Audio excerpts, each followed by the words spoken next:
Okay, so welcome to Unit 3, Part 2. So this is the second half of Chapter 8. We're still talking about metabolism. The page numbers that this video corresponds to are shown on this slide. So we've done a primer on chemistry and chemical reactions. So now we're going to talk about different forms of metabolism. So putting all of this chemistry knowledge together to discuss the process of metabolism in the cell. And there's going to be three types of metabolism that cells can do. So we have aerobic respiration, which is a form of metabolism that requires oxygen. We have anaerobic respiration, which is a form of metabolism that does not require oxygen. And we have fermentation, which is a form of metabolism that is very inefficient and also does not require oxygen. So human cells can do aerobic respiration or fermentation. Microbes can do all three depending on the type of microbe that we're dealing with. So an overview of aerobic respiration, which is the type of metabolism we're going to discuss first, is shown in figure 814. So aerobic respiration is a form of metabolism that requires oxygen, and the overall reaction of aerobic respiration is combining glucose, which is C6H12O6, with oxygen to form carbon dioxide, which is CO2, and water, H2O. So this reaction occurs in multiple steps, and we're going to divide those steps into three phases. So phase one of aerobic metabolism is glycolysis. Phase two of aerobic metabolism is Krebs cycle. And phase three of aerobic respiration or metabolism is the electron transport system. So in this process, the input is glucose. We have oxygen from the atmosphere. The glucose would be from the cell's environment. So if we're growing this microbe in the lab, we would provide glucose in the agar media. The output is going to be carbon dioxide and water. And one of the byproducts formed throughout the process is going to be ATP. So this is a series of catabolic reactions where energy is released and that energy is stored in ATP. And all of that ATP will be used by the cell later to do anabolic reactions and build larger molecules. So let's talk about the phases of aerobic respiration.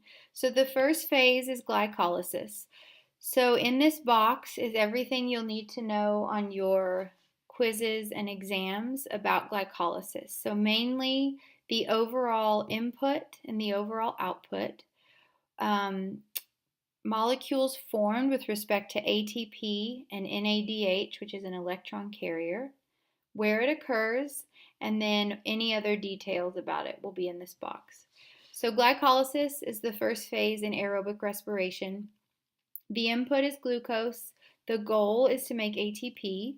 So it's a series of 10 separate reactions, and each of those 10 reactions is going to be catalyzed by a different enzyme. It takes place in the cytoplasm of the cell. As the 10 reactions are proceeding, 2 molecules of ATP are made and 1 molecule of NADH, which is an electron carrier. So this is going to carry a high energy electron to a later point in aerobic respiration.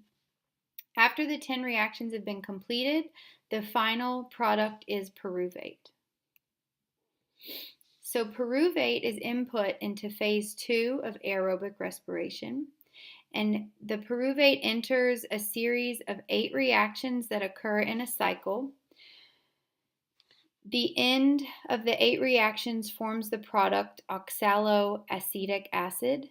And oxaloacetic acid would then react with pyruvate from glycolysis to form the next product. So the 8 reactions are constantly occurring in a cyclic fashion. Otherwise, we have 2 molecules of ATP formed. We have an electron carrier NADH formed, and we have a second type of electron carrier FADH2. So like NADH, FADH2 will carry a high energy electron to a later point in aerobic respiration. The Krebs cycle is going to take place in the cytoplasm in a prokaryotic cell. So these are bacteria or any other cell that doesn't have a nucleus, and will take place in the organelle of the mitochondria, specifically in the mitochondrial matrix in a eukaryotic cell like the human cell.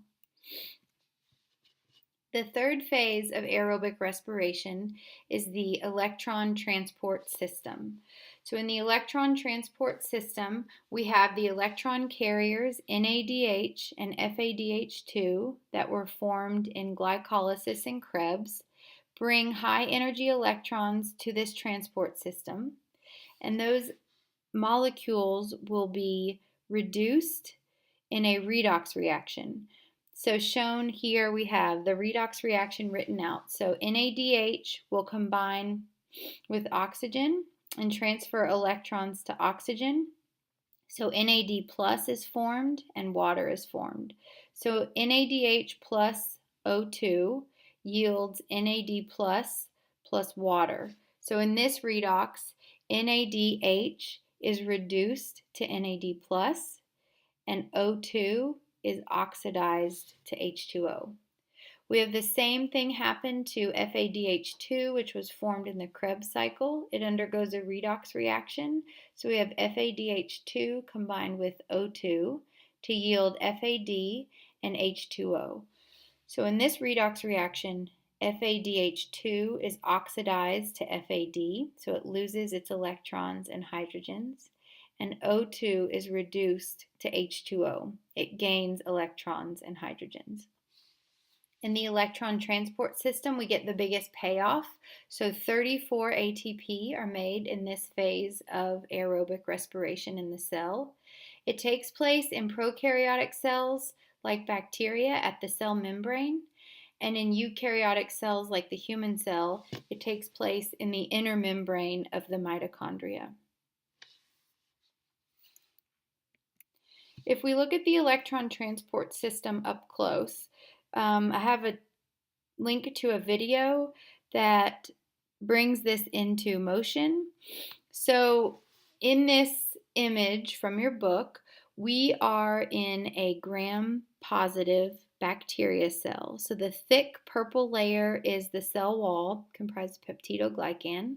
We have the cytoplasmic membrane inside the cell wall, and then the cytoplasm is the bottom of the figure in blue.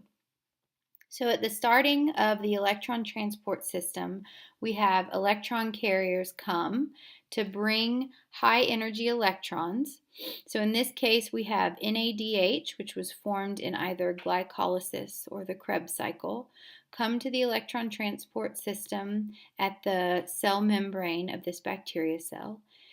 It will then pass its electron along with the hydrogen through all of the molecules in the electron transport system, which look like jelly beans in this figure. So the NADH passes a hydrogen and electron first to the purple molecule in the electron transport system. That electron and hydrogen are then passed to the orange, then to the light green, then to the dark green, and then to the red. So the electron is shuttled from one molecule in the transport system to the next. So the path of this electron and hydrogen are not shown in this figure. You do see the path of other hydrogen ions that are unrelated to the hydrogen passed from the electron carrier through the transport system. These hydrogen ions with blue arrows from the cytoplasm to the space in between the cell membrane and the cell wall are being pumped by the molecules in the transport system into this space to form a gradient of hydrogen ions. So powered by the electron brought by the electron carrier, the molecules in the transport system pump hydrogen ions into this small space. So you see a collection of hydrogen ions in this area. This hydrogen ion buildup will naturally flow back across the cell membrane in order to balance hydrogen ion concentration on both sides.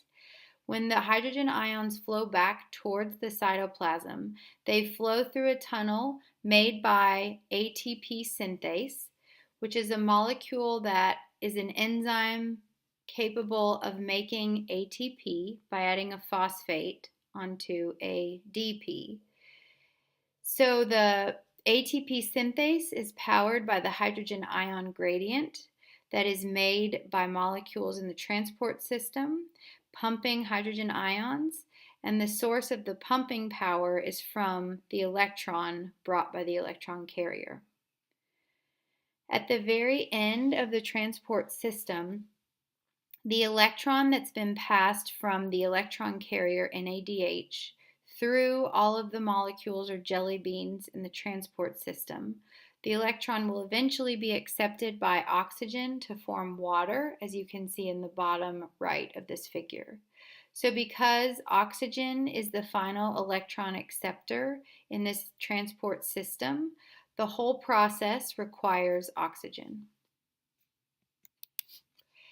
In a eukaryotic cell, the organelle of the mitochondria is specialized for exactly this purpose, which is the inner membrane of the mitochondria and the outer membrane of the mitochondria have a space called the inner membrane space, and hydrogen ions will collect in this area.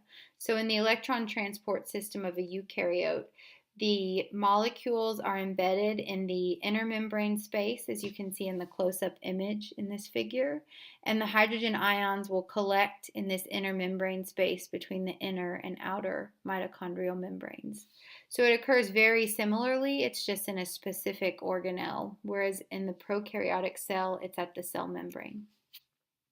If we do a side-by-side comparison of the three phases in glucose metabolism, aerobic respiration, we have some ATP produced in phase 1, glycolysis, and phase 2, Krebs, but the bulk of ATP is made in phase 3, the electron transport system. We have NADH, the electron carrier, being reduced to form NAD plus being reduced to form NADH in glycolysis and Krebs, and then carries that electron that it gained in these phases to phase 3, where NADH is then oxidized and donates its electron to the transport system in phase 3. So it is used. FADH2 is made only in the Krebs cycle, so here we have FAD being reduced to FADH2 in Krebs, and then carries that electron that it's just gained to the transport system, where that electron is donated, so FADH2 becomes oxidized to FAD in phase 3, and its donated electron will help power the electron transport system. So it is also used in phase 3. So all of this that we've discussed so far is pertaining to aerobic respiration. So this is one of the types of glucose metabolism, or ways that glucose can be broken down to form ATP, which will be used for anabolic reactions.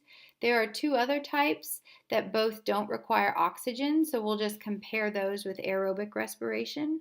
So they are anaerobic respiration and fermentation.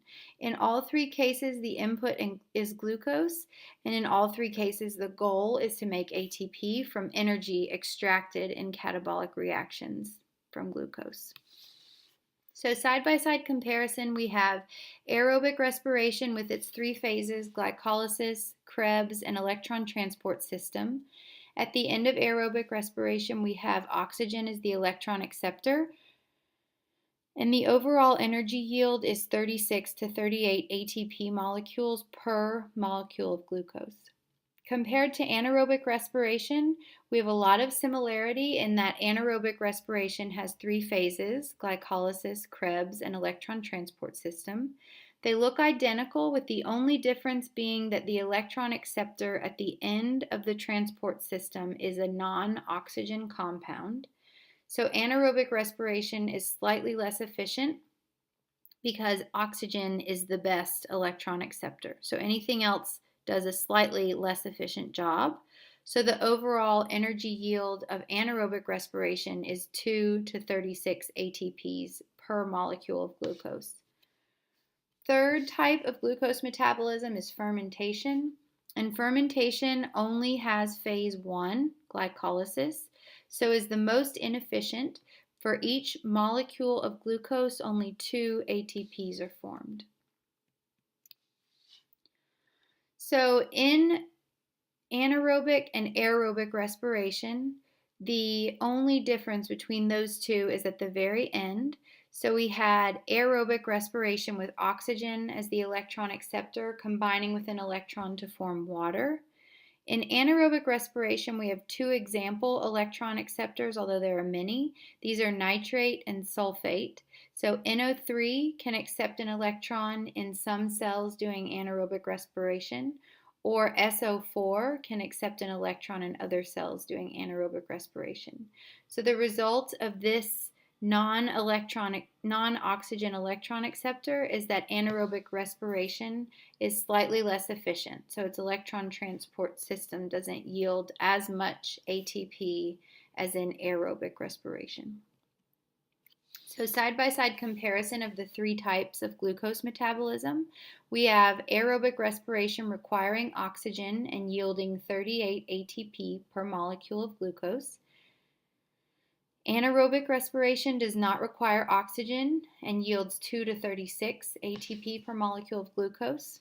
And fermentation, also not requiring oxygen but only yielding 2 ATP per molecule of glucose. Fermentation with only glycolysis running as a way of metabolizing glucose is very useful because there are a lot of byproducts produced with fermentation. So if we have a microorganism that does fermentation, we are trying to identify it, we can determine which byproducts are formed as a way of identifying that microorganism. And we also utilize these byproducts in the production of many different things like cheese, soy sauce, alcohol, even nail polish remover. So in this slide, I'm just giving you examples of fermentation byproducts that can be formed, like carbon dioxide, acids, and acetone. But I do not expect you to memorize this. Just know that end products of fermentation can be useful and helpful with identification of microorganisms. So with that, you're ready to do homework 3.